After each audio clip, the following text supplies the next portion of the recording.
I see this a lot, especially in dating, where a guy will go, going out again? Or you need me to make the plans all the time? You know, like there's some kind of condescending, passive aggressive expression going on. And, or can you really afford to do that? You know, well, hello, I am so glad you're here.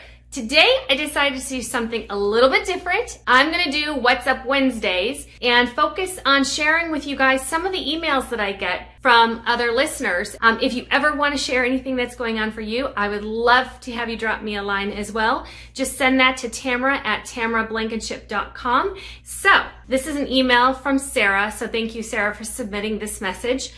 She writes, I am very frustrated in my marriage.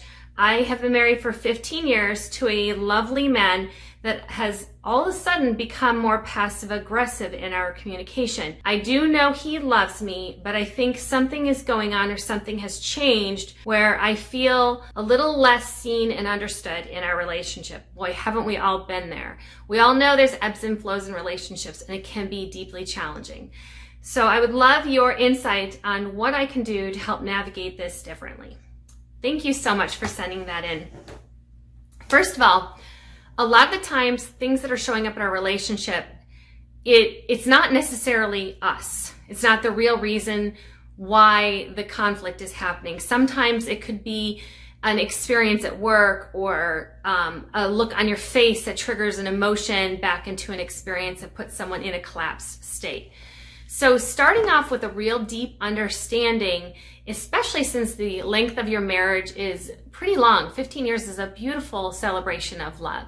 So recognizing maybe there's something going on. Is there maybe things not going as well at work, or a sense of maybe feeling not as respected? For men, a lot of times love is about respect, and if they don't feel safe, that's the first thing that they will kind of wiggle around, is they will start projecting the resentment outside of themselves. I think this is true by all humans, so we all do this same behavior. So we have to become more mindful, more mindfully aware of how we're engaging and how we're projecting. So some of the things you can navigate with this is asking more questions. Instead of taking it on and recognizing this passive aggressive behavior, can be something like, you know, I'm going to first give you an example of a passive aggressive behavior.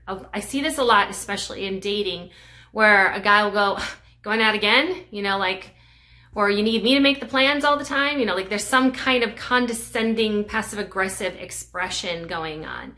And, or can you really afford to do that? You know, it's really a hurtful, you know, they're not feeling seen, supported, or understood in the experience. So that experience will come out in a very, instead of asking questions or being supportive, more resentful state.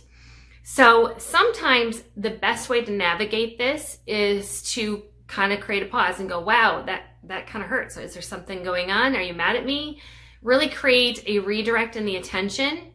If it's a person's natural personality to be this way, it's a part of you that kind of invested in this belief and thinking that you needed that kind of relationship to build a sense of yourself. So recognizing passive aggressive behavior in a relationship is more about someone not feeling safe or knowing all the facts. Instead of asking good, healthy questions, they will use kind of a duh kind of expression, if you will. So that's why it feels so unsafe and why we usually flee from experiences like that, because it's not very open communication. It's extremely shut down. So playing with this differently would be something like really, you know, asking healthy questions, really sitting in a space and saying, where are you going with that? Or why are you doing that? Because if someone is being more pessimistic in the relationship, it will shut down optimism. And that will start causing each other to build stories of resentment and pull away in the relationship.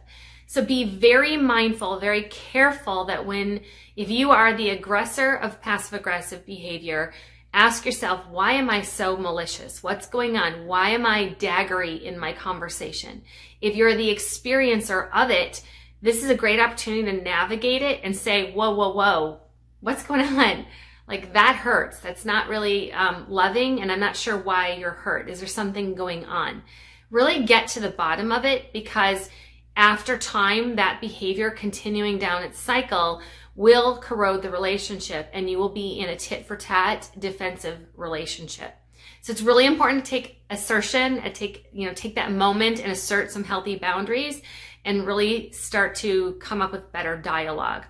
Now, the hardest part about navigating passive-aggressive energy is to recognize that sometimes we're in such a defensive stance that even someone trying to redirect our energy or our behavior around that type of tone will get a little bit more bitey. And that's the hard part. That's why most people run from those kinds of relationships. It's very difficult to navigate. So try an approach more loving and more empathetic.